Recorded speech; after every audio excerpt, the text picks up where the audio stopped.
kesempatan yang luar biasa ini yang saya hormati Bapak Pendeta Adrian bersama para siswa yang ada, pemuda remaja Gunung Damai Belang yang boleh berkenan hadir pada kegiatan ini, bahkan boleh menerima kami kedatangan tim PKM di Gunung Damai Belang. Kami harus menyampaikan beberapa hal terkait kegiatan ini. Yang pertama, kegiatan ini merupakan kegiatan pengabdian kepada masyarakat yang wajib dilakukan oleh setiap dosen yang ada di seluruh Indonesia. Salah satunya Universitas Samratulangi. Kegiatan pengabdian dosen ini diharuskan oleh kementerian supaya dosen juga dapat berbaur dengan masyarakat. Kalau mungkin pertanyaan mengapa ada di Belang, ya ini mungkin terlalu bersifat subjektif. Yang pertama, karena di Belang ini seingat kami belum pernah kami mengadakan pengabdian. Kami cuma lewat-lewat di sini, selalu di Boltim. Ya, bahkan awal bulan Juni ini, ya 2 minggu yang lalu kalau tidak salah, kami melaksanakan pengabdian di Boltim di tanggal 11 ya, di Kota Bunan. Bahkan tahun lalu di Tutuyan. Ya, jadi memang lewat-lewat di sini, sehingga ada satu waktu saya melihat gereja ini, gereja Gunung Damai. Kemudian saya tanya sama Wendo bilang dia jemaat di sini. Nah, kebetulan kami mau mengadakan PKM, pengabdian kepada masyarakat. Saya membuat tim dan saya minta tolong Wendo untuk berkomunikasi dengan Bapak Pendeta tentu di sini. Itu awal sehingga dipilihlah Gunung Damai Belang. Ya, ini adalah pengabdian kepada masyarakat, mau membuktikan bahwa kami melaksanakan itu sesuai disiplin ilmu kami. Kebetulan tim kami ini dari Fakultas Ilmu Budaya, khusus jurusan Sastra Indonesia, yang di dalamnya kami belajar tentang ilmu bahasa. Ada 2 mahasiswa kami di sini. Ada Wendo Kaparang yang kemarin baru menjadi sarjana sastra. Kemudian ada Sinta Gosal. Mudah-mudahan Sinta Gosal akan mengikuti. Ya. Nah, kenapa kami memilih pengabdian kepada masyarakat ini khusus tentang pemakaian bahasa berdampak hukum di media sosial? Kami melihat dengan perkembangan teknologi sekarang, Bapak Pendeta tadi sudah katakan, kita berbuat dosa sekarang, ya sudah banyak medianya. Salah satu di media sosial cuma melalui jari-jari kita. Dan ini ya sebagai pemicu sehingga bukan hanya orang yang tidak kenal Tuhan yang bermasalah dengan hal ini. Bahkan dari pengalaman-pengalaman kami, tokoh-tokoh agama pun terlibat hukum cuma karena persoalan di media sosial. Apa itu? Satuan bahasa, ujaran-ujaran yang disampaikan hanya tanpa disadari itu punya dampak hukum. Nah, dari situlah berangkat ide ini. Kami sudah menyusun rencana atau jadwal untuk memulai menyosialisasikan kepada masyarakat umum. Kami coba masuk melalui gereja. Ya, berikut kami rencana melalui remaja masjid dan seterusnya. Itu rencana-rencana kami memulai di gereja Demim Damai Belang. Lain kali kami biasa masuk di sekolah-sekolah. Nah, ini pengantar dari saya, ada tim yang ada Ibu Anace Palik SPD MHU yang paling ujung kanan, ya. Kemudian ada Ibu Stella, saya sendiri, dan Bapak Stefani. Nah, tim kami dan ada mahasiswa, Sandra, kemudian ada Wendro dan ada Sinta. Sementara Fikri dan Harun tidak bisa hadir ya karena mereka online, ada di Kota Mobadi, ya, jadi mereka tidak bisa hadir. Bapak Ibu yang saya hormati, tidak berlama-lama, memang kami tahu konsekuensi di sini kalau sudah siang sangat panas sekali. Tapi izinkan dulu kami akan menyampaikan hal-hal yang paling tidak bisa bermanfaat supaya ada kendali kita ketika kita memegang alat ini, ya, dapat mengendalikan kita, ya, mungkin emosi apapun kadang-kadang pelampiasannya ada di sini. Dan saat ini tim kami akan menyampaikan beberapa hal yang terkait dengan bahasa berdampak hukum. Saya langsung memberikan kesempatan waktu ini kepada Stefani Bumena SSMA untuk menyampaikan poin-poin atau pokok-pokok pikiran yang terkait dengan tema pada siang hari ini. Disilakan Stefani.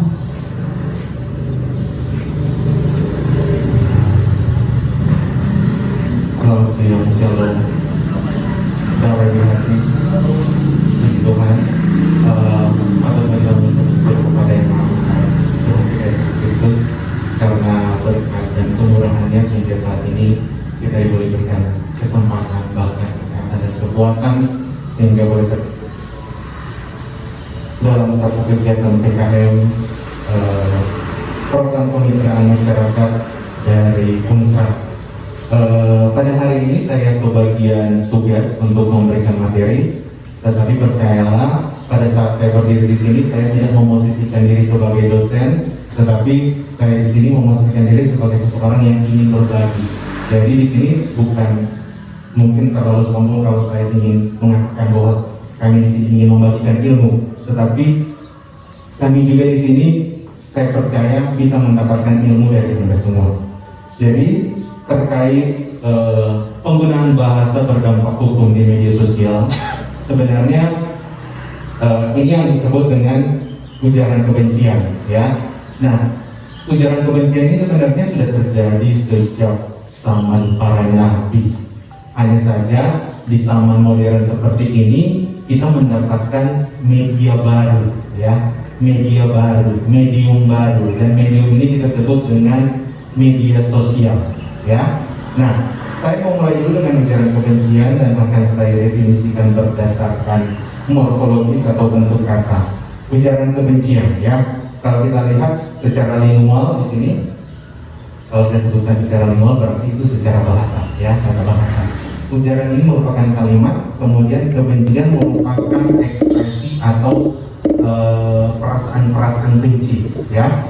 Jadi secara garis besar dapat disimpulkan kalau ujaran kebencian itu adalah sebuah tindakan komunikasi dari seseorang atau individu kepada seseorang lain, individu lain atau kelompok lain yang menghasut, yang menghina atau melakukan aksi dusta mungkin dari berbagai aspek, ya. Bisa sara, bisa agama, bisa orientasi seksual yang diserang di situ, bisa gender, banyak hal, ya.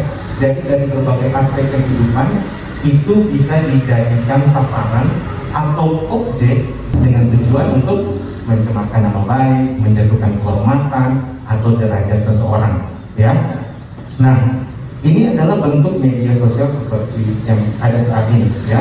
Kalau kita lihat di gambar ini ada dua orang, ini mewakili individu atau kelompok yang saling melempar atau saling memberikan tanggapan tentang penggunaan bahasa di media sosial. Ada Twitter, ada YouTube, kemudian ada Instagram, menjadi sarana baru bagi saya, bagi kita semua, ya, atau bagi orang-orang yang ada di sekitar kita. Sarana baru untuk tindakan-tindakan lama. Ya, ini kan sebenarnya dosa-dosa lama, ya kan?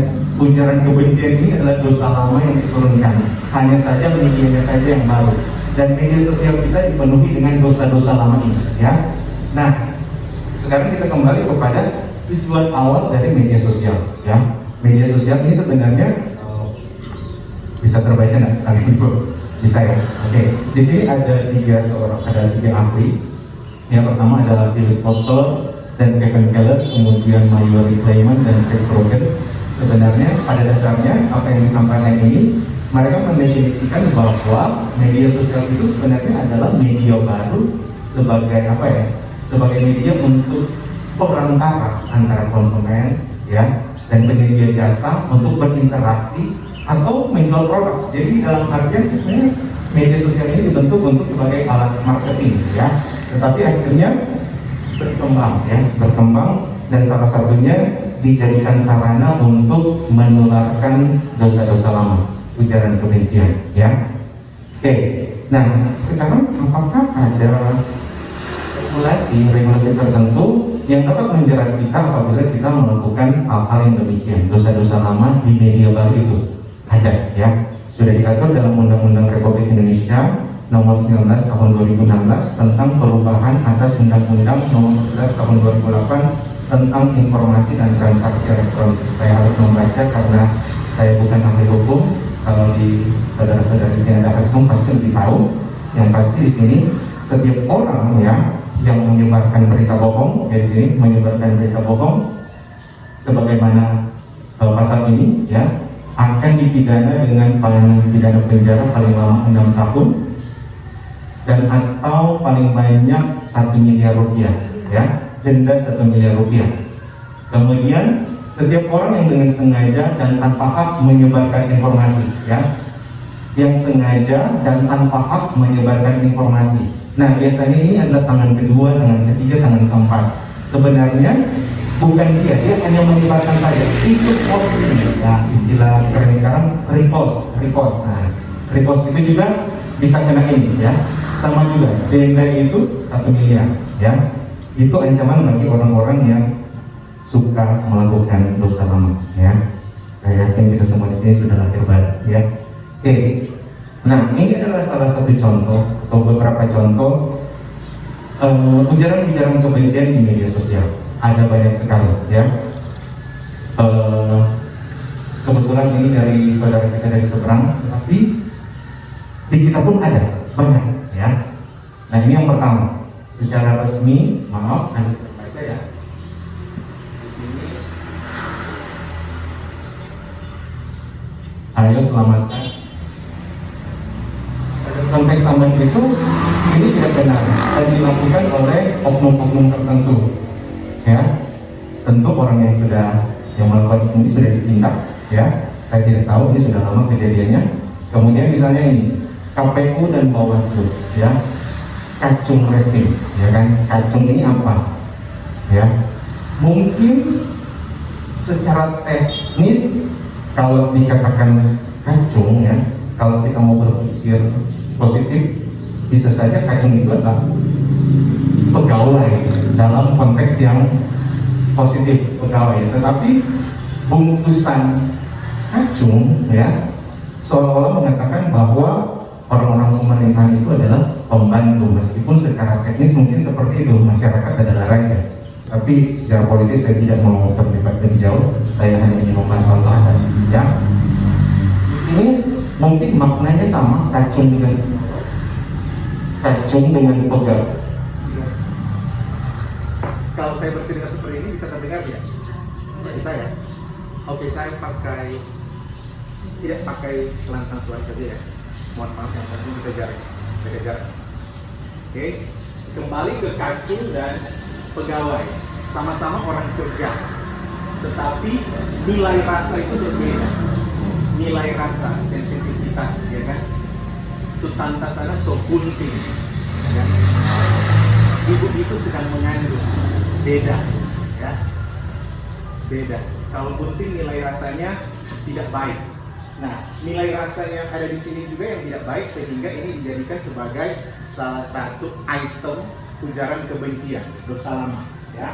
Begitu juga dengan ini, aksi bela, ya, tahu sendiri. Kemudian mencabut saham Pemda, pabrik bir, saham, ya. Jadi seolah-olah pemerintah melegalkan, ya, melegalkan pabrik bir itu, ya. Meskipun mungkin ada, meskipun mungkin benar, tetapi ranah kita sebagai masyarakat sebenarnya agen kita adalah agen perubahan yang berusaha menyebarkan kebaikan, ya. Nah, jadi bukan konteks kita sebagai masyarakat untuk memberikan postingan-postingan seperti ini karena dapat dikatakan sebagai nilai-nilai provokasi, ya. Kemudian di sini ada Olko Mardastan, mengusuti bukan mengayomi. Nah, kita tahu jargon polisi, ya kan, melayani. Tapi memang narasi yang ada di luar sana itu memang tidak baik, ya. Meskipun mungkin kami dan juga di sini mungkin akan pernah mengalami dan bisa dikatakan punya pengalaman yang tidak baik dengan polisi. Tetapi lagi-lagi ini bukan ranah kita untuk menyampaikan itu di media sosial, ya. Karena meskipun mungkin banyak oknum seperti itu di organisasi itu, tetapi kita tidak bisa menyamaratakan, ya kan? Apalagi kalau kita bilang polisi, artinya yang baik dan yang buruk akan disamaratakan, semuanya rema. Ya, kira seperti itu, ya. Kemudian ini fix nibul maling, money, ya. Bohong lagi. Nah, bagaimana kita dapat mengukur seseorang ketika dia berbohong, ya, kecuali mungkin kalau saya sebagai seorang mungkin expertise orang yang dapat menilai kebohongan itu orang psikologi, ya, psikologi. Tapi saya bukan, kita di sini kan tidak sekolah psikologi semua, ya. Kalaupun mungkin memang benar dia berbohong, lagi-lagi bukan tempat kita untuk memberikan informasi supaya dia, kalau dia berbohong, ya, bukan ranah kita untuk memberitahukan atau menyebarluaskan kalau dia berbohong, ya. Kenapa? Karena ketika kita menyebut seseorang melakukan tindakan sesuatu kemudian kita tidak dapat membuktikan itu, kita dapat dikenakan pasal fitnah. Nanti kita akan bahas itu di paling akhir, ya. Kemudian ini sama juga Jokowi antek Cina komunis, ya. Kita tahu sebenarnya juga memiliki kerjasama dengan Indonesia, tetapi bukan berarti menjadi antek Cina, ya. Ini sebenarnya masalah-masalah lama yang kemudian dibungkus ke dalam media sosial. Nah, ini persoalan waktu debat yang lalu. Mereka mengatakan kenapa Jokowi bisa menang debat, seolah-olah menang debat, karena sudah ada bocoran-bocoran soal, ya. Nah, ini juga salah satu ujaran-ujaran kebencian yang berusaha menghasut masyarakat agar votersnya itu berpindah ke kandidat yang lain, ya. Nah, ini kejadian di Bitung. Kalau Anda bisa lihat konteksnya itu sebenarnya kalau tidak salah ada yang bekerja di ekspedisi, ya, ekspedisi pengiriman barang. Jadi ada bantuan lonceng, ya. Kalau tidak salah ini bantuan lonceng dari Jerman, Belanda. Ada bantuan lonceng dari Belanda. Kemudian langsung ke Bitung. Saya tidak tahu ada kelas apa di antara si pengirim dan penerima. Yang pasti kurir, kalau tidak salah, kurir yang ada di sini, ya, ini kurir yang membuat postingan ini merasa dirugikan, ya, merasa dirugikan. Nah, konteks yang ada sebenarnya dia marah pada lonceng yang sebenarnya. Gara-gara lonceng ini kita rugi. Gara-gara lonceng ini kita rugi. Jadi yang dia marah sebenarnya lonceng.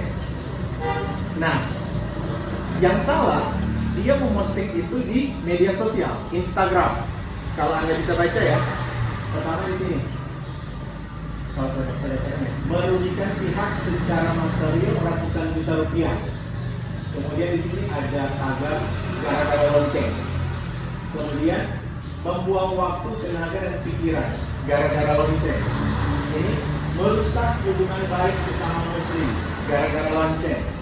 Kemudian ini membuat orang menjadi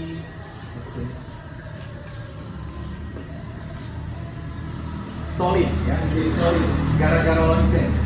Kemudian yang ketiga, sebuah kebijakan menjadi jebakan gara-gara lonceng. Niatnya menolong antar umat beragama malah jadi bencana gara-gara lonceng. Kemudian membuat kotor hati yang bersih gara-gara lonceng. Merubah orang baik menjadi jahat gara-gara lonceng. Artinya ada kadang orang yang membaca ini kita tidak tahu kan kejadian hari belakang, konteks kejadian ini kita tidak tahu.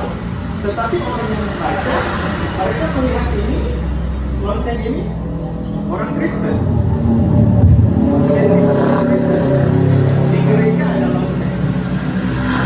Jadi secara konvensional lonceng itu menyimbolkan masyarakat Nasrani, orang Kristen.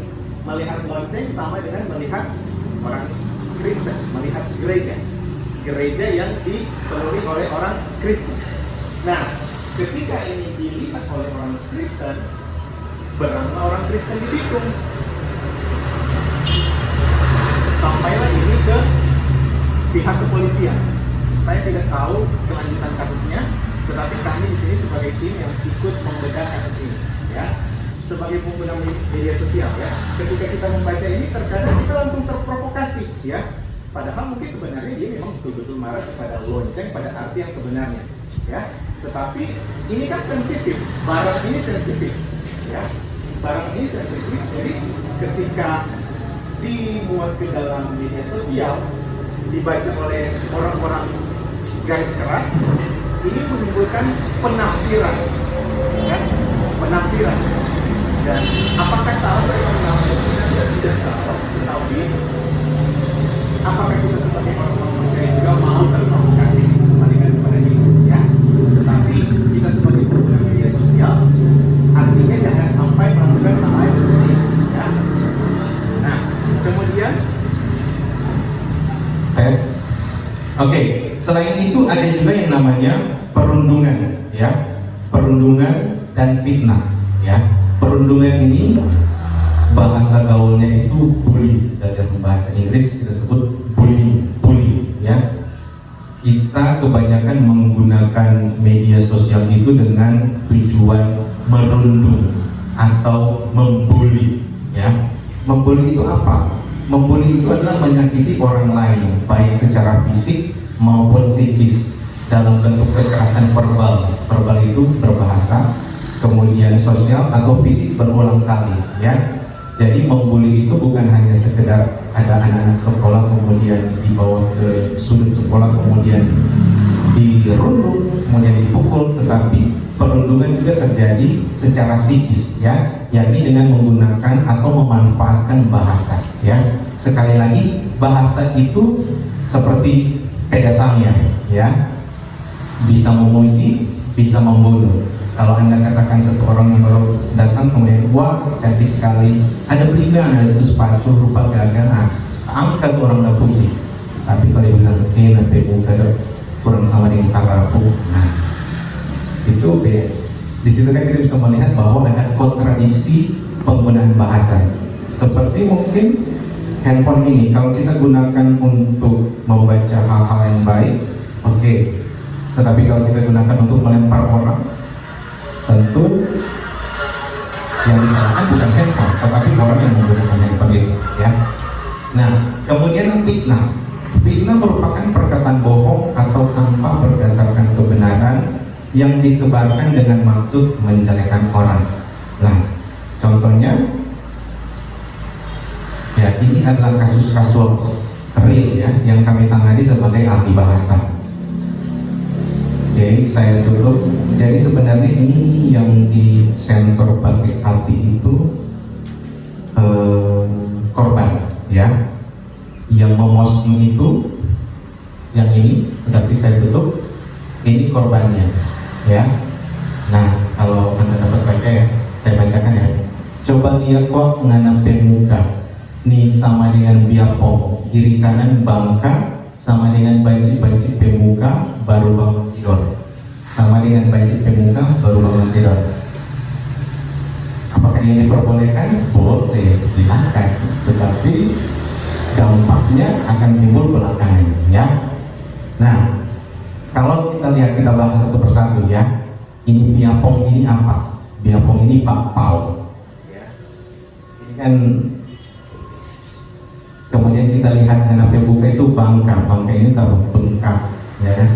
Kemudian banci atau merupakan laki-laki yang bertingkah laku dan berpakaian sebagai perempuan atau wadam atau waria, ya. Singkat kata si perempuan ini mengatakan bahwa perempuan ini, ya, yang ada di gambar ini wajahnya seperti biapong yang bengkak dan seperti banci atau seperti wadam, wanita itu apa ya?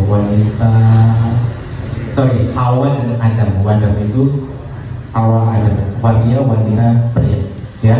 Dan lucunya lagi, ya, sebenarnya konteksnya adalah perempuan ini, ya, suami dari perempuan ini berselingkuh dengan perempuan itu, ya.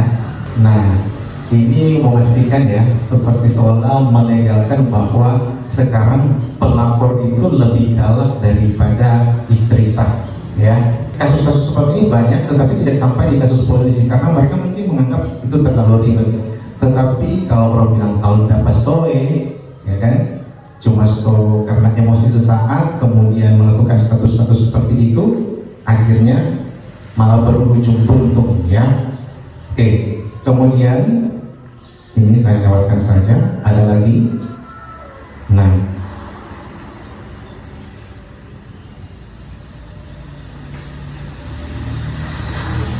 ini juga kasus real, ya. Ini ahli bahasa. Kalau saya bacakan, ya, talalu gatal ning orang pelaki ngana, dasar janda tua yang nyandak mau laku, bagoso pak orang pelaki yang beda jauh sekali DP umur, memang dasar yang tak malu. Perempuan yang suka menggoda suami orang yang katanya lebih muda atau berondong, ya. Tentunya kami sebagai ahli bahasa hanya akan melihat sesuai dengan konteks yang disampaikan di sini. Kami tidak tahu seperti apa yang terjadi di belakang, tetapi yang kami tangkap di sini, ya, sudah seperti ini. Jadi masalah ini saya tidak tahu kelanjutannya, tapi sampai di meja hijau, ya. Nah, ini ada lagi. Saya bacakan, ya. Kang, memang anjing sekali. Maaf, ya, kalau saya menggunakan kata-kata seperti ini, tetapi Anda tahu maksud saya, ya. Ngana kan memang anjing sekali. Ngana so datang kan, mau datang tidur, Pak. Ini nama-nama orang, ya, yang saya tutup ini adalah nama-nama orang, ya. Saya kabulkan, ya kan. Ngana kan memang anjing sekali. So datang kan mau tidur paru. Mau tidur Pak, titik-titik ke rumah karena Ngana tahu titik-titik itu ada pulang di rumah. Kemudian di sini ada emoji. Ngana ada berharap titik-titik mau naik akam kan, markasnya katut nggak dapat jatah. Seset soal bla bla bla bla bla bla bla bla bla bla bla. Nah, si perempuan ini dilaporkan ke polisi, diproses oleh polisi sampai ke meja hijau, ya. Nah, pada perkembangannya, karena si perempuan ini mungkin sudah terdesak dan mungkin pacarnya atau mungkin suaminya ini merasa kasihan dengan istrinya, pada akhirnya mereka memutarbalikkan fakta, ya.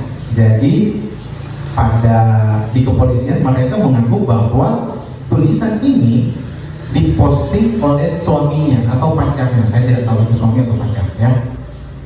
Katakanlah suaminya, ya. Jadi bukan si istri yang memposting ini, tetapi suaminya. Mereka menggunakan balik fakta, ya. Polisi tidak bodoh, ya, saudara-saudara. Polisi tidak bodoh. Mereka mendatangi kami kemudian mencari celah. Apakah contoh penggunaan bahasa di sini dapat dilihat gendernya, ya, seksualitinya, maksudnya jenis kelaminnya, apakah dia tulis oleh perempuan atau laki-laki.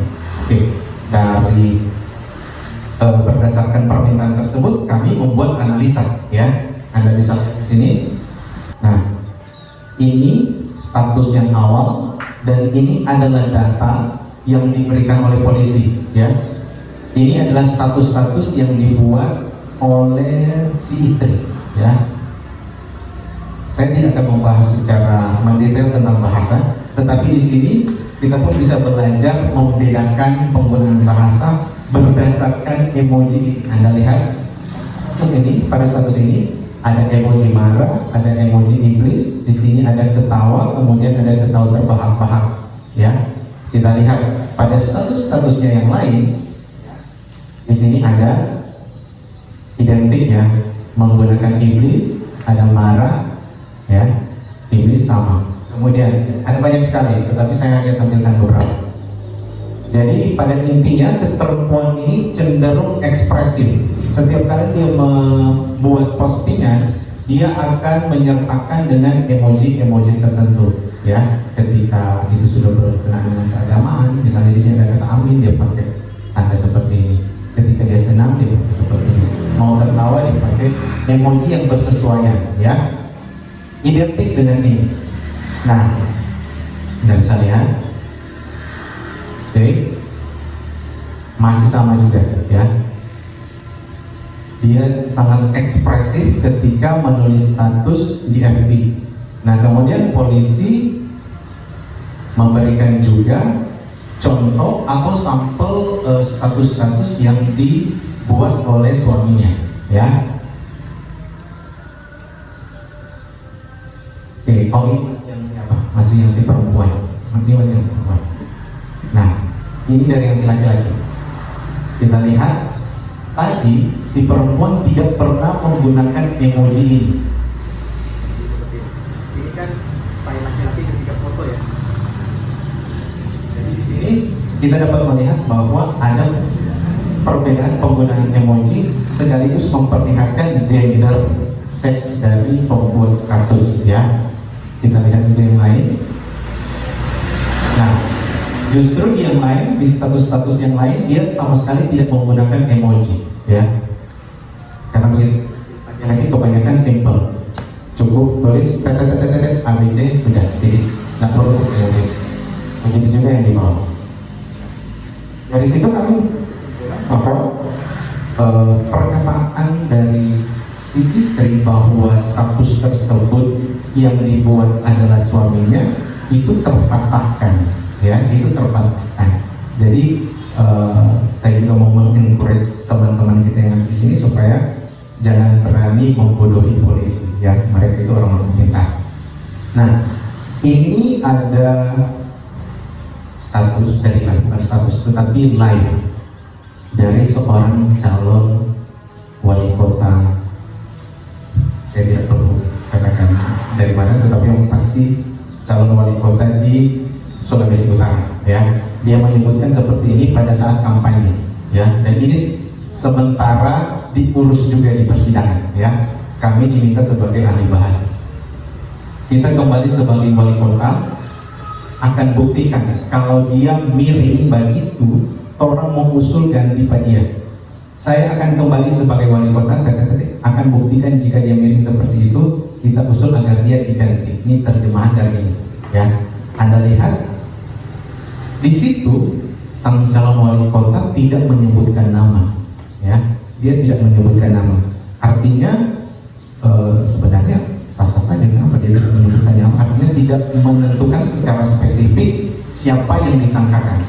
Tetapi polisi pintar dan kita melihat secara kontekstual, apalagi ini live, ya, ini live. Tapi tentu saya tidak dapat memperlihatkan videonya di sini, ya. Nah, kemudian dia dituntut dengan ini, ya, miring, ya, karena orang tersebut merasa dihina karena dikatakan miring, ya. Miring itu apa sih? Miring itu berkenaan dengan sisi satu yang lebih tinggi dari yang lain. Misalnya kan seperti ini kan mudah sekali, ya, gampang. Ini kan sama. Nah, kalau ada sesuatu seperti ini miring. Ini kan makna denotasi arti sebenarnya.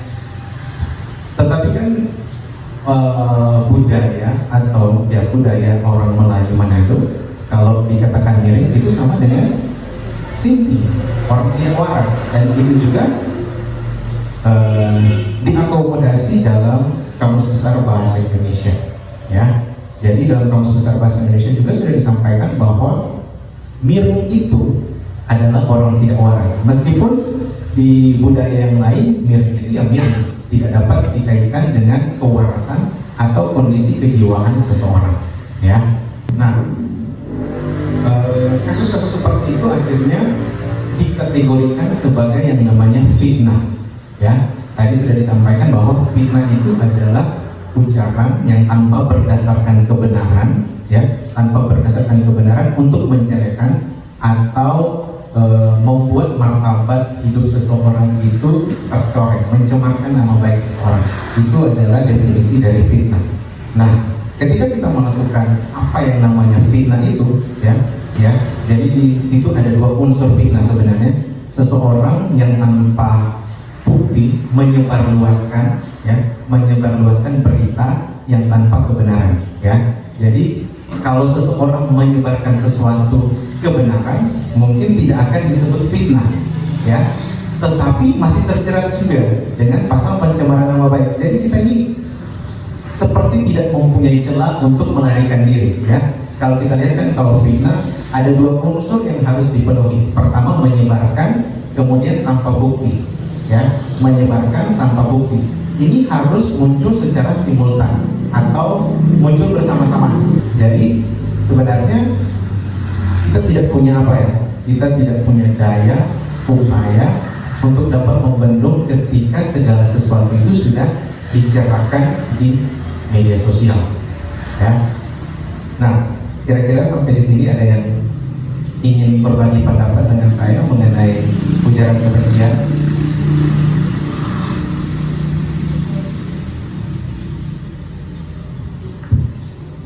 Baik, terima kasih Mbak Stefani yang sudah menyampaikan materi tentang bahasa berdampak hukum di media sosial. Bapak Ibu pemuda remaja yang saya hormati, sebagian besar data yang diungkapkan itu merupakan data real yang sudah bahkan sementara berproses.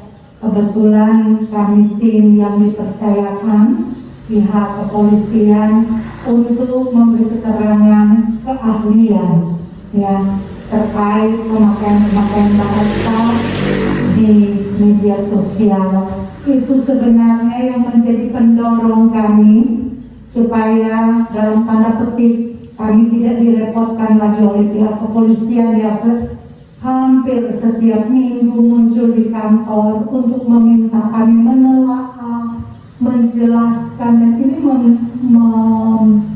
memakan waktu, tenaga pikiran, sementara kami punya tugas-tugas yang lain, sehingga kami menawarkan waktu itu kepada pihak kepolisian untuk bekerja sama, kita mengedukasi masyarakat supaya mereka paham, ya, tentang bahasa di media sosial. Lebih parah lagi tokoh-tokoh agama yang berantem cuma persoalan kambing dan domba.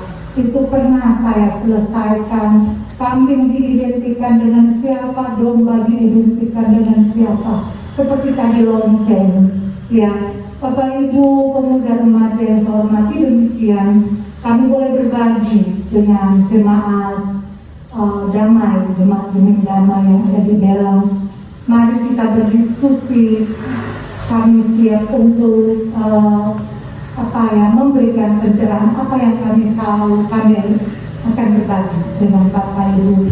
Saya melempar kesempatan ini kepada Bapak Ibu sekalian yang menurut informasi pada majelis, ya, Demat Posyamas, kemudian pemuda remaja. Itu yang kami sampaikan, ya, kurang lebih sudah disosialisasikan.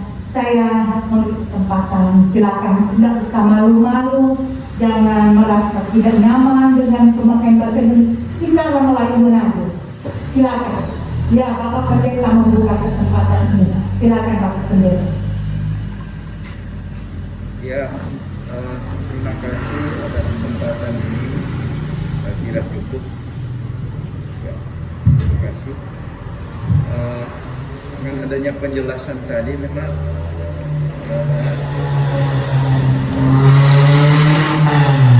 beri pengalaman untuk hati-hati dengan karena banyak kali yang didapat ini pengalaman juga ada di grup medsos, hal-hal yang sifatnya hoax sudah diteruskan di grup, ada pengalaman pada sehingga saya pendeta ikut cepat-cepat ini hoax yang bisa menimbulkan provokasi. Ya, dari ini satu dapat pencerahan lebih berhati-hati, lebih rasional, lebih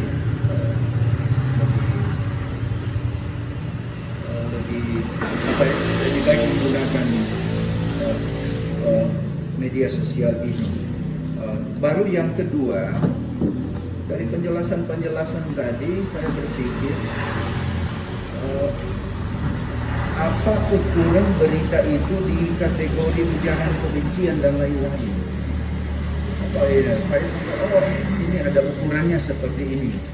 Berita itu. Baru yang kedua, mengapa orang-orang cepat terpengaruh dengan berita-berita seperti itu? Ya, ada apa sampai orang-orang bisa cepat terpengaruh dengan? Saya kira dua pertanyaan itu. Terima kasih atas kesempatan ini. Oke, baik, sebelum lanjut ya, saya langsung menanggapi apa yang saya sampaikan. Pertama, kalau kita bicara tentang ukuran penggunaan bahasa, apakah mengandung ujaran kebencian atau tidak ya? Oke. Ini kan sangat subjektif ya teman-teman. Ketika orang berbahasa itu sangat-sangat subjektif ya.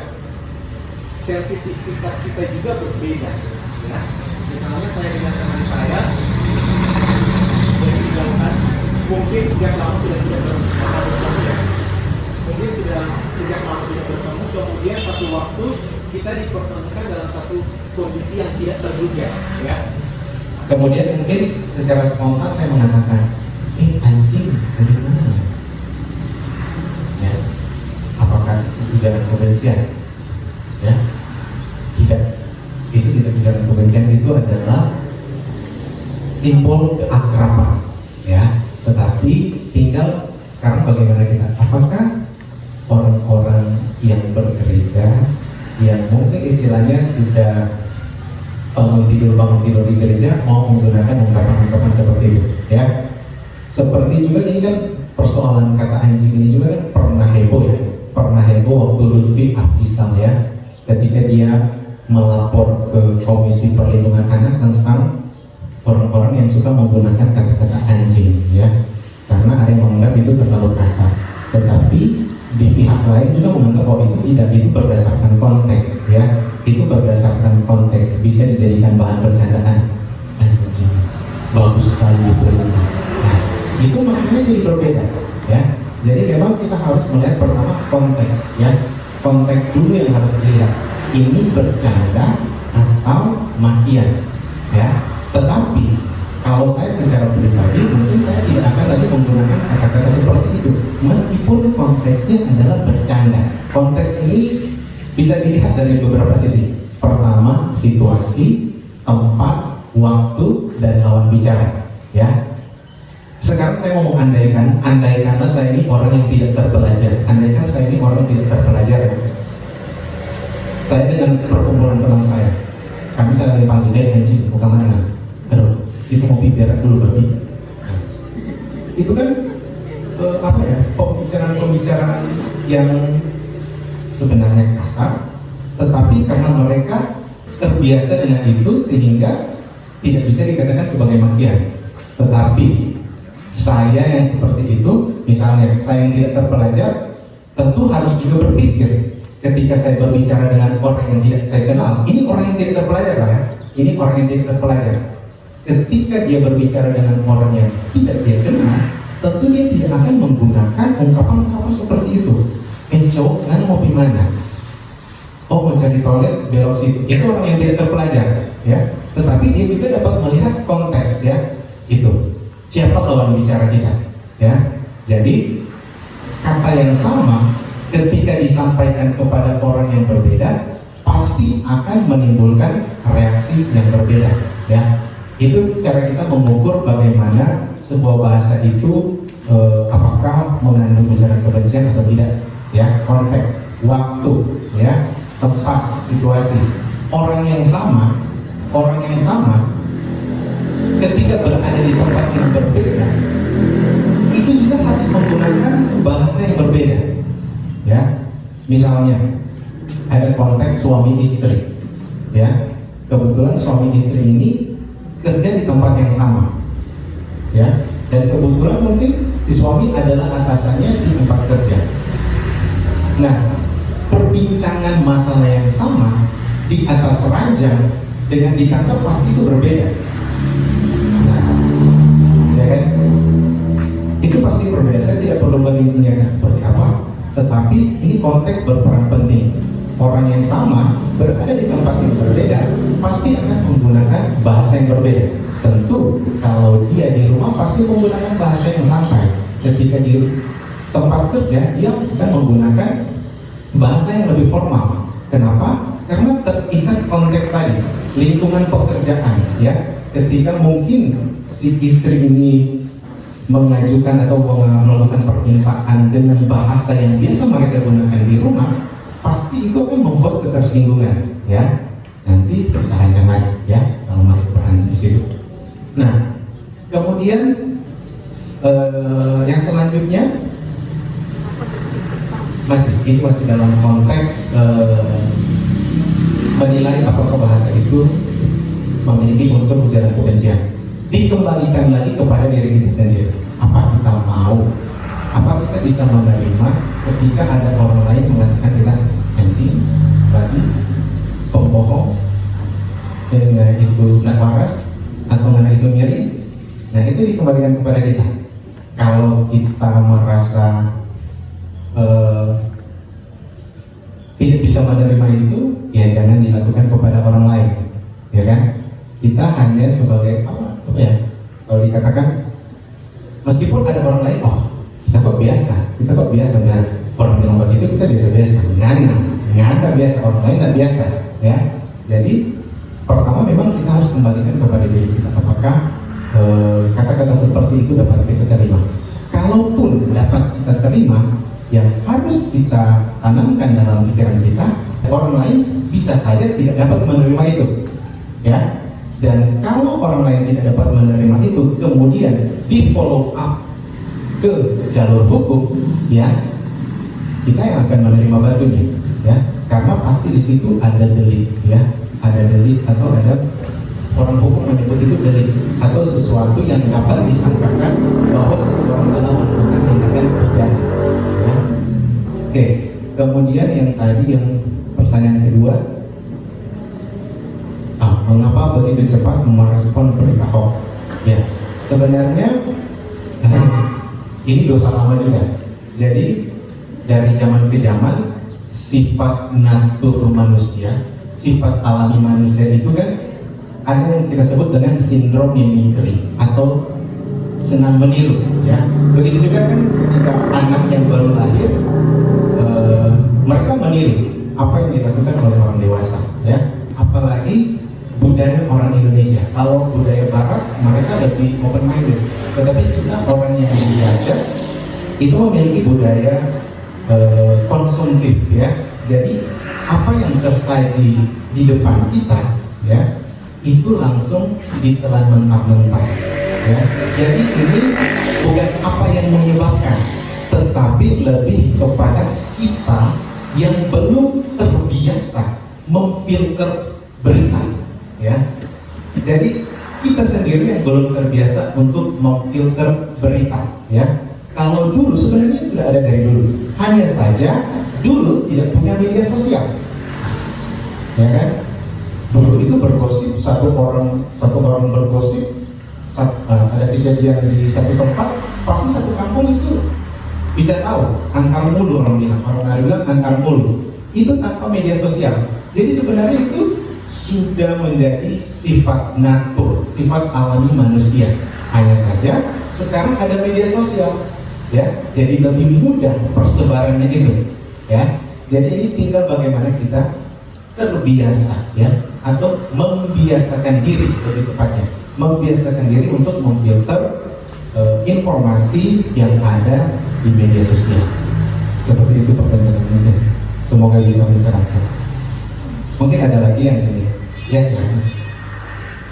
Atas kesempatan yang diberikan, saya cuma menanya kalau ada yang menyerang seseorang dengan sosial media, tapi tidak menyebutkan nama dari orang yang diserangnya, apakah itu bisa dibawa ke jalur hukum atau misalnya ada yang kita mesra dia, kita maki menjatuhkan harga diri, tapi tidak menyebutkan nama dari orang itu. Apakah itu bisa dikatakan ujaran kebencian atau perundungan? Terima kasih.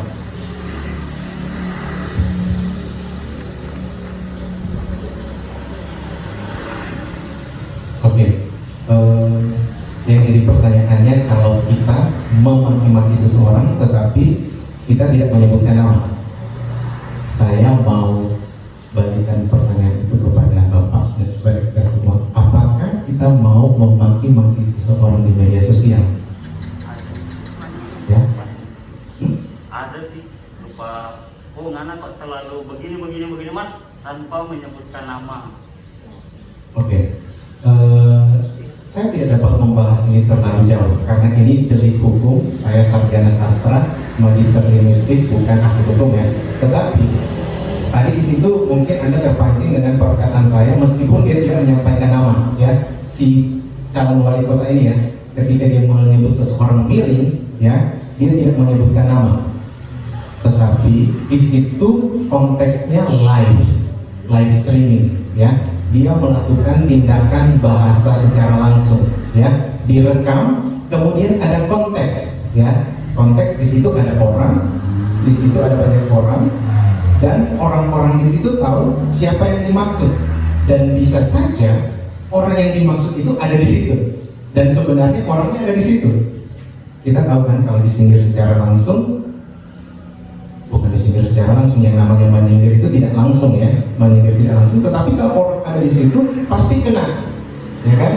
Nah, bantuan konteks, ya, membuat si wali kota ini terjerat, ya, karena ada konteks, ada petunjuk-petunjuk, ada clue-clue yang mengarah bahwa perkataan miring itu disampaikan kepada si A, jadi dia kena.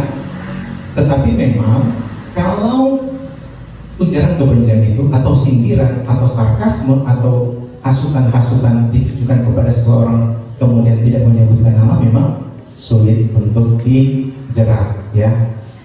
Kita juga sering dengar kalau Hotman Paris, ya kan, Hotman Paris, Nikita Mirzani, ya kan, kalau di Instagram, kalau yang di Instagram mereka kan suka saling caci maki gitu, tapi ada yang lolos tidak terjerat karena tidak tidak menyebutkan nama, ya. Tetapi saya di sini mau membatasi diri bahwa apakah tidak bisa mengiyakan, tidak bisa menidakkan, apakah kalau tidak menyebutkan nama itu bisa terjerat atau tidak, karena saya bukan ahli hukum, ya. Tetapi kalau saya sebagai pribadi itu dikembalikan lagi kepada kita, mau tidak melakukan itu. Nah, sebenarnya ada beberapa prinsip, ya, yang ingin saya sampaikan di sini, yang namanya prinsip maksib atau prinsip kesopanan.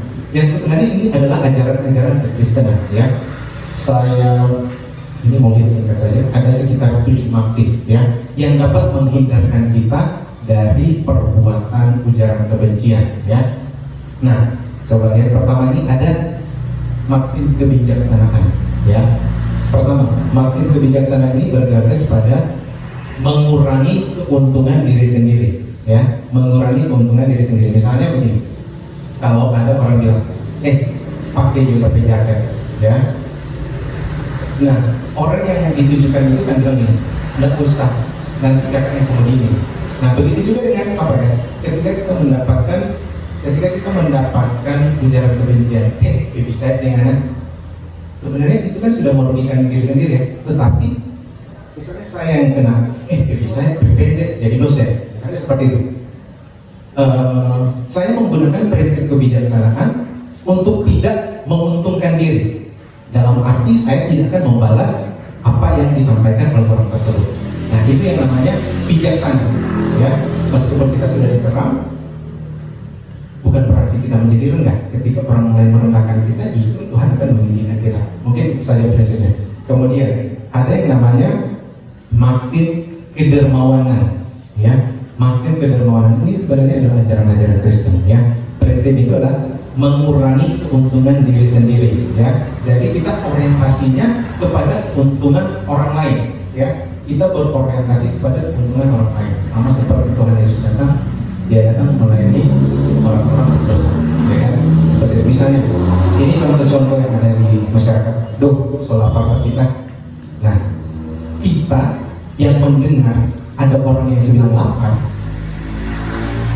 yang ingin menggunakan maksim ini pasti akan menggunakan. Pak, kita ada camu-camu, ambil. Nah, lain halnya kan kalau bilang, kita sedang lapar, kemudian kita dengan refleks mengatakan, ngadepin guru sama yang belakang, ya kan? Nah itu pasti akan menjadi ujaran kebencian, ya kan? Jadi ada maksim kedermawanan. Ketika kita mendengar sesuatu, orang membutuhkan sesuatu, ya sebagai tubuh Kristus mungkin kita harus bisa menyediakan atau memprovide apa yang dibutuhkan orang, ya. Oke. Kemudian di sini juga ada maksim penghargaan, ya. Kita harus bisa memberikan penghargaan atau memuji, ya. Apalagi kalau Bapak Ibu penatua yang masih sini sudah berkeluarga atau teman-teman yang mungkin dalam penjajakan, kita harus berani memuji seseorang, ya. Artinya memprovide seseorang, memberikan penghargaan melalui pujian, ya. Misalnya kan seperti yang ada yang bilang, ya kita beli baju ini baru beli, gagal tuh. Nah kita harus bilang, iya cocok sekali dengan warna kulit, ya. Kalaupun tidak cocok dengan warna kulit, senyum, nggak usah bilang sepi norak, ya. Tetapi kita harus apa ya? Kalaupun ada orang yang sok, karena kan kita suka bertemu dengan orang yang suka membanggakan diri, ya kan? Ada orang yang, kita gagal suka, seperti. Nah, bawaan alami kita, sifat natur kita ingin mencela, ya kan? Itu sifat natur kita ingin mencela, sifat alami kita ingin mencela. Tetapi kita dibatasi, tetapi dianjurkan menggunakan prinsip ini. Prinsip memberikan penghargaan atau memberikan pujian kepada orang lain, ya, supaya kita memang benar-benar terhindar dari kata-kata atau tindakan-tindakan seperti itu. Kemudian di sini ada maksim modesty atau kesederhanaan, ya. Konon katanya orang kaya itu dibenci orang, ya. Jadi kemarin itu ada heboh juga, ya, si dosen antropologi, saya lupa namanya, dibahas di podcastnya di Koburser. Dia mengapa ya? Dia menyoroti tingkah laku para artis, misalnya Raffi Ahmad dengan Atta Halilintar yang suka memamerkan harta, ya. Sebenarnya sah saja memamerkan harta asal tidak menggunakan hasil korupsi, menggunakan jerih payah sendiri. Tetapi memang budaya kita, ketika kita melihat orang-orang di sekitar kita dengan susah payah mencari nafkah, mungkin hasil hari ini untuk makan hari ini pasti akan membuat akan menggelitik rasa kemanusiaan setidaknya, ya, menggelitik rasa kemanusiaan sehingga kita tidak perlu pamer-pamer, ya. Jadi kita sebagai sebagai anak Tuhan mungkin harus menjadi surat terbuka. Buat saya harus menjadi surat terbuka dalam artian seberapa tinggi pun derajat atau masyarakat sosial menempatkan kita, ya. Misalnya, kita sebagai ketua pemuda, kita sebagai ketua remaja, kita ini penatua, ini kan dalam konstruksi sosial, strata sosial ini adalah termasuk dalam kedudukan yang tinggi, ya. Tetapi mari kita menggunakan konstruksi yang ditinggikan itu dengan merendahkan diri. Dengan demikian kita akan terhindar dari masalah-masalah seperti itu, ya. Mungkin di sini ada yang ingin menambahkan? Ya, saya buka ruang diskusi ya di sini. Kalau tidak, saya akan kembali kepada prinsip yang terakhir, yaitu prinsip pemufakatan, ya. Jadi ini prinsip pemufakatan ini adalah prinsip yang berusaha mengadakan kecocokan dengan lawan bicara, ya, mengadakan kecocokan. Meskipun sebenarnya tidak cocok, ya. Ini ada contoh, apa ya? Tidak bahasa sederhana, tetapi saya rasa kita dapat menduplikasi itu atau mengkonversi itu kepada hal-hal yang lebih tinggi, ya. Misalnya seperti ini. Kurang garam, stok ini sayur. Nah, Maxim ini akan berusaha menyepakati. Oh iyo, kenapa? Taruh jaga. Tetapi kan memang dalam diri kita, kalau memang kita suka asin, berarti kita tidak cocok kan? Tidak cocok dengan orang yang mengatakan ini. Oh ini sayur kurang garam, ini sayur kurang garam. Nah, saya yang suka asin, ya, saya akan mencocokkan, tetapi saya tidak akan membohongi perasaan atau taste saya. Saya suka asin. Jadi mungkin saya akan mengatakan, oh, kita rasa ini cocok. Mak kalau nggak suka asin, kenapa garam? Jadi kita memberikan apa ya? Kita menyocokkan, tetapi bukan berarti kita menghilangkan warna kita, ya. Dalam arti ketika kita masuk ke dalam komunitas seseorang, mereka semua berwarna biru, bukan berarti kita bisa menjadi warna biru sudah semua, ya kan? Kalau kita warna merah, ya tidak apa-apa. Tetapi bukan berarti kita akan bertentangan dengan mereka, ya. Jadi menyesuaikan diri dengan lingkungan itu bukan berarti kita menjadi sama dengan mereka, tetapi kita menjadi diterima, ya. Diterima bukan berarti menjadi sama, ya. Tetapi bagaimana kita dapat mengatur strategi supaya kita bisa diterima meskipun dengan warna kita sendiri, ya. Mungkin ada yang ingin memberikan tanggapan dan lain sebagainya. Masih membuka kesempatan.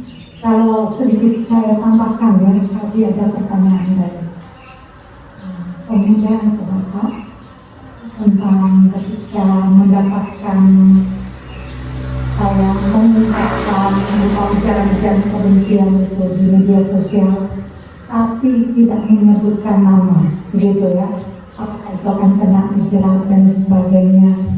Nah, perlu diperhatikan ketika kita status seperti itu, kemudian ada yang berkomentar dan mengenal kita, katakanlah saya yang berstatus seperti itu memaki orang, kemudian ada yang mengenal kita dan tahu saya bermasalah dengan Anda, dan pada akhirnya dalam komentar-komentar itu akan muncul orang yang saya maksudkan, misalnya Wendo.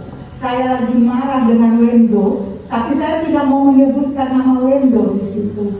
Ya, saya mengungkapkan macam-macam di situ tentang Wendo, tapi saya mau berdelik, saya lari, saya tidak akan menyebutkan itu Wendo. Nah, kebetulan Nji Stella tahu itu adalah Wendo. Nah, Nji Stella itu di situ dia akan berkomentar, dan kemungkinan Nji Stella ini akan menyebut nama Wendo di situ, kena kita di situ. Ya, ini akan ditelusuri oleh pihak kepolisian, karena kebetulan ada masalah seperti itu, ya, yang sempat ya diangkat. Ya, saya juga tidak tahu kelanjutannya seperti apa, karena dia muncul, ada yang berkomentar, gila dia, nah begitu, ya. Jadi ada yang bertanya, kenapa dia bilang begitu? Orang lain komentar lagi. Nah, itulah media sosial, siapapun bisa masuk di situ dan berkomentar, dan ini akan merugikan kita. Kayak disampaikan tadi dengan 7 Maxim yang ada, ya, kita berupaya meredam sebisa mungkin, ya, apalagi dalam konteks ini kita adalah warga gereja. Jangan sampai warga gereja khusus yang ada di Gemim Damai ini terjerumus dalam tanda petik, kemudian bertemu dengan kami yang dipanggil polisi untuk menjadi ahli, memberi keterangan ahli. Aduh, kurang kaget. Wah, pelayan yang ada di Gemim Damai, ya ampun, orang pernah ke sana. Ya, tapi saya percaya, ya, kita sebijaksana mungkin memanfaatkan media sosial yang ada supaya ketika kita berstatus di media sosial sangat baik sepanjang kita mengikuti prosedur yang ada. Kalau kita mau jadi berkat itu luar biasa, kita mau bersaksi di media sosial cepat sekali, ya. Karena sekarang banyak orang Kristen sengaja sembahyang langsung Pak Tuhan, ya, sembahyang di media sosial. Betul kan Bapak Pendeta? Terima kasih Tuhan, kita punya anak so lulus, padahal nggak pernah sembahyang dia. Nah, dia cuma sembahyang di media sosial. Puji Tuhan, kita soal ketambahan usia, sehingga di situ biasanya ada komentar-komentar. Nah, bahaya, kita berstatus plus, bagus, positif, tapi ada orang yang mengenal kita, wah, syukur tuh kalau hari Natal dia mau masuk gereja, ada yang berkomentar begitu kalau dia burung tahun, kalau dia masuk gereja lonceng kaciri, begitu kan? Banyak ya hal-hal yang kita anggap sepele untuk sekarang jika itu sudah tersebar melalui media sosial kita bisa kena terjerat. Ya, itu sebabnya kami datang menyampaikan ini kepada jemaat yang ada khusus di Gemim Damai Belang ini. Kurang lebih seperti itu. Kalau masih ada Bapak Ibu, pemuda, remaja, mari kita boleh berdiskusi. Kami masih membuka kesempatan ini. Ya, silakan.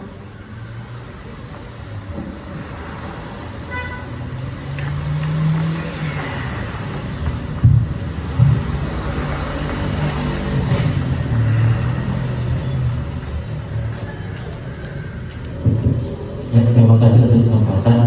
Ya, mungkin saya beranjak juga dari pertanyaan tadi tentang apa yang memang realita terjadi di sosial media.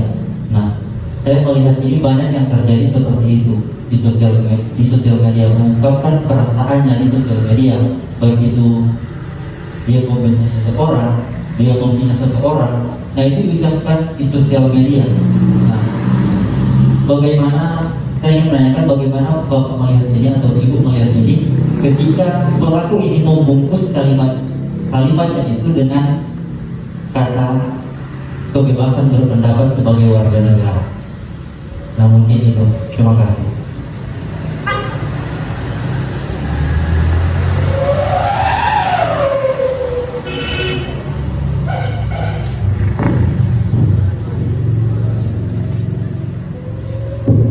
Ya, baik. Saya coba menjawabnya, rupanya ini terpancing karena memang begitu banyak yang seperti itu. Ya, itu tadi saya bilang, dia mau bungkus dengan apapun. Kalau sudah posting di media sosial, Anda tidak sendiri di media sosial. Yang kita jaga, bila ada yang berkomentar dan mengenal Anda, pasti kalau Anda ada di media sosial, Anda punya teman, ya, entah di Instagram, entah di Facebook, ataupun di grup, ya.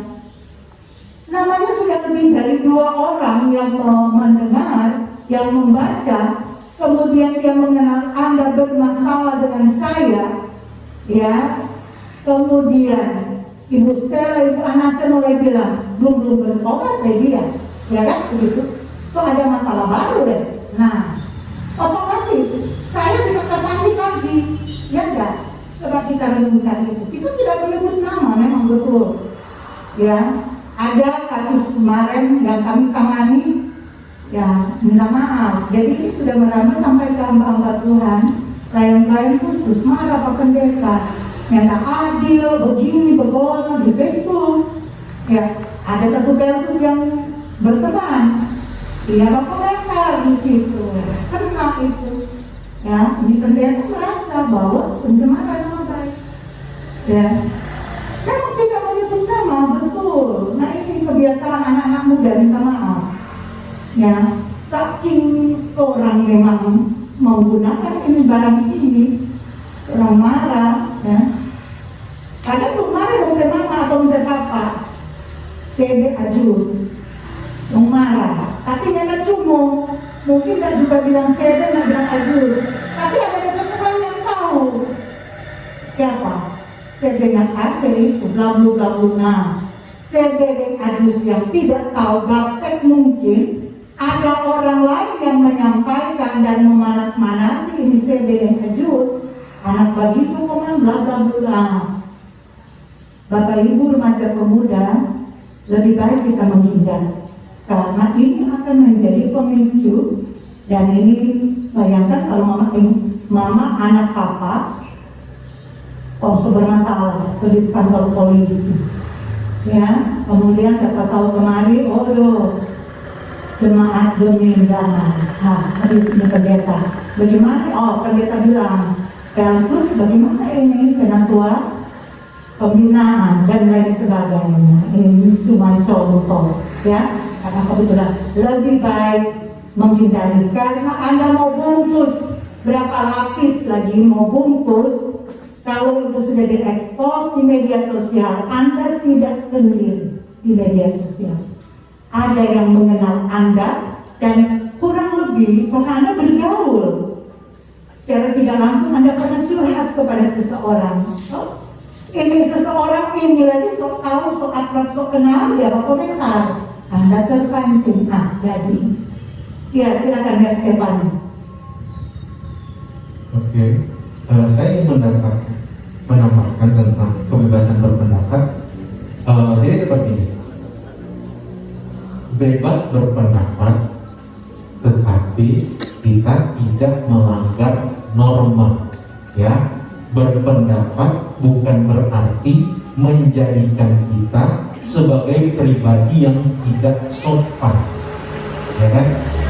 Norma kesopanan itu adalah aturan, ya, aturan yang harus dijalankan, bukan dilanggar, ya. Selama kebebasan berpendapat itu tidak melanggar kesopanan, tidak menyakiti seseorang, tidak memiliki intensi untuk menyakiti seseorang, tidak berniat dengan sengaja untuk mencemarkan nama baik seseorang, sah-sah saja. Meskipun kritikan itu pedas, ya, meskipun kritikan itu pedas, tetapi ketika itu disampaikan, ya, disampaikan dengan cerdas, saya pikir tidak ada yang dapat menggugat Anda. Tetapi kalau Anda melakukan ujaran kebencian, kemudian itu didalihkan atau dibungkus dengan kebebasan berpendapat, tetap ya, kena. Banyak contohnya, ya kan? Seorang presiden saja itu kan bahkan kalau dulu itu SBY bahkan pernah melaporkan masyarakatnya ketika dia mendapatkan ujaran kebencian, ya. Jadi dia melaporkan salah satu warga yang saya lupa kasusnya, tetapi yang mencemarkan nama baik presiden. Tetapi di situ presiden menggunakan haknya sebagai warga negara. Nah, kita situ bisa melihat contohnya di sini, ya. Banyak orang di era kepemimpinan Jokowi, meskipun Jokowi tidak melapor, tetapi banyak orang yang tersinggung. Kenapa? Karena Jokowi adalah presiden kita, ya. Orang yang menghina presiden, yang mendukung presiden itu akan merasa sakit hati. Dan kalau itu, ya, dan kalau itu kritikannya itu sudah menyakiti seseorang, kemudian melangkah atau melanggar aturan-aturan kesopanan, ya tentu itu akan ditindak secara hukum, ya. Jadi sekali lagi, kebebasan berpendapat tidak mengindahkan kita untuk melanggar aturan atau norma-norma yang berlaku di masyarakat. Itu saja. Boleh? Ada lagi mungkin? Ya, masih ada. Ibu versus Bapak versus masih ada. Iya.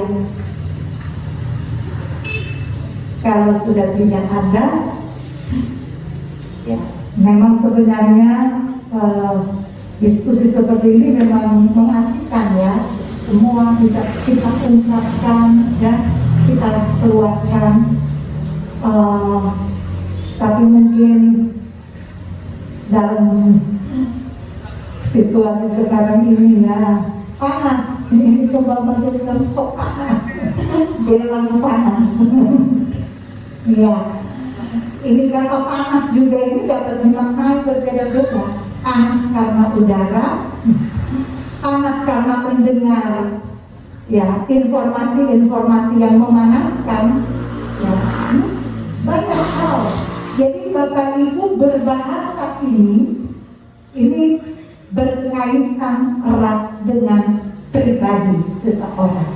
Ya, jadi bahasa itu juga terkait konteks, teks, ya, situasi di mana kita menggunakan bahasa itu.